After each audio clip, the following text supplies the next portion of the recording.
एक विद्वान किसी गांव से गुजर रहा था। उसे याद आया उसके बचपन का मित्र इसी गांव में है। सोचा मिला जाए।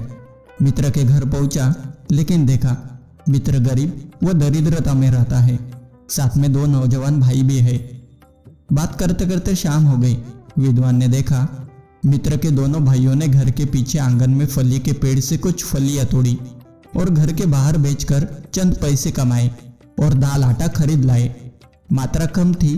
3 भाई व विद्वान के लिए भोजन कम पड़ता। एक ने उपवास का बहाना बनाया, एक ने खराब पेट का। केवल मित्र विद्वान के साथ भोजन ग्रहण करने बैठा था। रात हुई। विद्वान उलझन में था कि मित्र की दरिद्रता कैसे दूर की जाए। उसे नींद नहीं आई। चुपके से उठा, एक कुल्हाड़ी ली और आंगन में जाकर फली का पेड़ काट डाला और रातों रात भाग गया। सुबह होते ही भीड़ जमा हुई। विद्वान की निंदा हर एक ने की कि 3 भाइयों की रोजी रोटी का एकमात्र सहारा विद्वान ने एक झटके में खत्म कर डाला। कैसा निर्दयी मित्र था। तीनों भाइयों की आंखों में आंसू थे। 2-3 बरस बीत गए। विद्वान को फिर उसी गांव की तरफ से गुजरना था। डरते डरते उसने गांव में कदम रखा। पीटने के लिए भी तैयार था। वो धीरे से मित्र के घर के सामने पहुंचा, लेकिन वहां मित्र की झोपड़ी की जगह कोठी नजर आई। इतने में तीनों भाई भी बाहर आ गए। अपने मित्र को देखते ही रोते हुए उसके पैरों पर गिर पड़े। बोले, यदि उस दिन तुमने फली का पेड़ न काटा होता तो हम आज इतने समृद्ध न हो पाते। हमने मेहनत न की होती।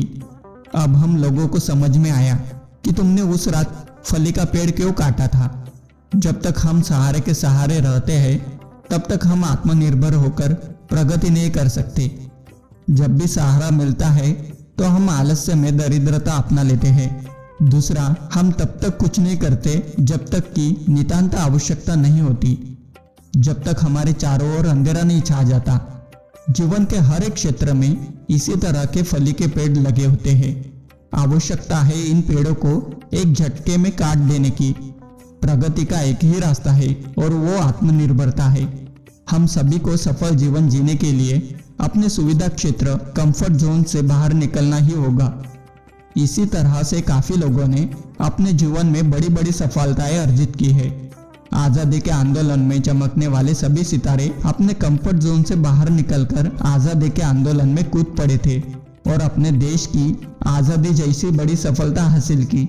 भगवान राम, भगवान कृष्ण, स्वामी विवेकानंद, बड़े बड़े वैज्ञानिक और सभी महान पुरुष बड़ी सफलताएं तभी अर्जित कर पाए हैं जब उन्होंने लीक से हटकर चलने की हिम्मत की।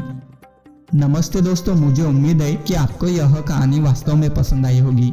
तो मिलते हैं कल सुबह 9 बजे ऐसे ही एक नई कहानी के साथ। तब तक अपना ख्याल रखें और सुरक्षित रहें। धन्यवाद।